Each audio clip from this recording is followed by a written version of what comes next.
एक सफर ऐसा भी।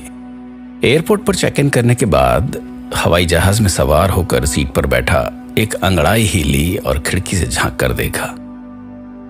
दिल्ली तक पहुंचने में लगभग 2.5 घंटे लगने वाले थे। सोचा एक किताब साथ लाया हूं, कुछ देर पढ़ूंगा, फिर कुछ देर नींद ले लूंगा, जो नॉर्मली मैं फ्लाइट में करता था। टेक ऑफ से ठीक पहले 10 सैनिक भी विमान में आए। संयोग से वो मेरे आसपास की सीट्स पर ही बैठ गए।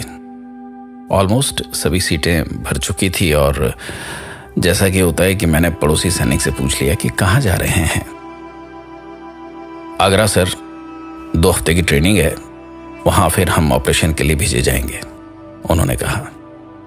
1 घंटा गुजरा होगा कि एक अनाउंसमेंट हुई कि जिस पैसेंजर को भी भोजन चाहिए हमारी अटेंडेंट से पैसा देकर खरीद सकता है। मैंने सोचा चलो दोपहर के खाने की चिंता खत्म हुई। मैं पर्स में से पैसे निकाल ही रहा था कि 2 सैनिकों की बातचीत कान में पड़ी। हम भी खाना मंगाएंगे क्या? एक सैनिक ने पूछा दूसरे को। नहीं, यहां बहुत महंगा होता है, अभी 2 घंटे की बात है, उतरने के बाद हमेशा की जो अपनी होटल है वहीं पर खाएंगे। हाँ ठीक है, सभी सैनिकों ने कहा। मैंने कुछ देर सोचा, फिर उठा और फ्लाइट अटेंडेंट की तरफ गया और उससे कहा कि सभी सैनिकों को खाना सर्व कर दीजिए। तब मैंने अटेंडेंट की आंखों में आंसू देखे। सर, मेरा बड़ा भाई कारगिल में है, जैसे आपने उसे खाना खिलाया हो ऐसा मुझे लगा। अब मैं अपनी सीट पर आकर बैठ गया और सभी सैनिकों को खाना सर्व किया जा चुका था। मैं खाना खाने के बाद वॉशरूम जा रहा था कि एक बुजुर्ग भी पास आए और बोले, बेटा, मुझे सब कुछ समझ में आ गया है, मुबारक हो, मैं भी इस नेक काम में हिस्सा लेना चाहता हूं।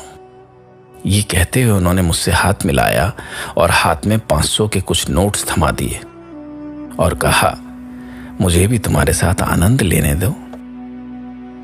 अभी आधा घंटा गुजरा था कि हवाई जहाज का पायलट मेरी सीट ढूंढता हुआ आया, मेरी तरफ देखकर मुस्कुराया और कहा कि मुझे आपसे हाथ मिलाना है। मैंने मेरा सीट बेल्ट खोला और खड़ा हुआ।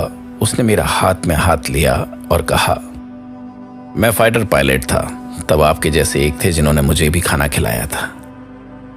ये एक प्रेम का प्रतीक था जिसे मैं कभी भूल नहीं सकता। सभी पैसेंजर्स ने तालियां बजाना शुरू कर दी।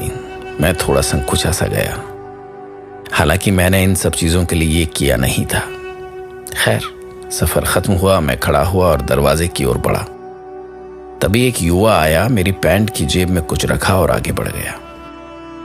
हवाई जहाज से उतरते वक्त देखा कि सभी सैनिक एक जगह पर जमा हैं। मैं वहां गया और बुजुर्ग और नौजवान के दिए पैसे निकाले और उन सैनिकों के हाथ में देते हुए कहा कि हम तो कुछ नहीं देते, आप तो जान दे देते हैं वतन के लिए, ये रखिए, काम आएंगे।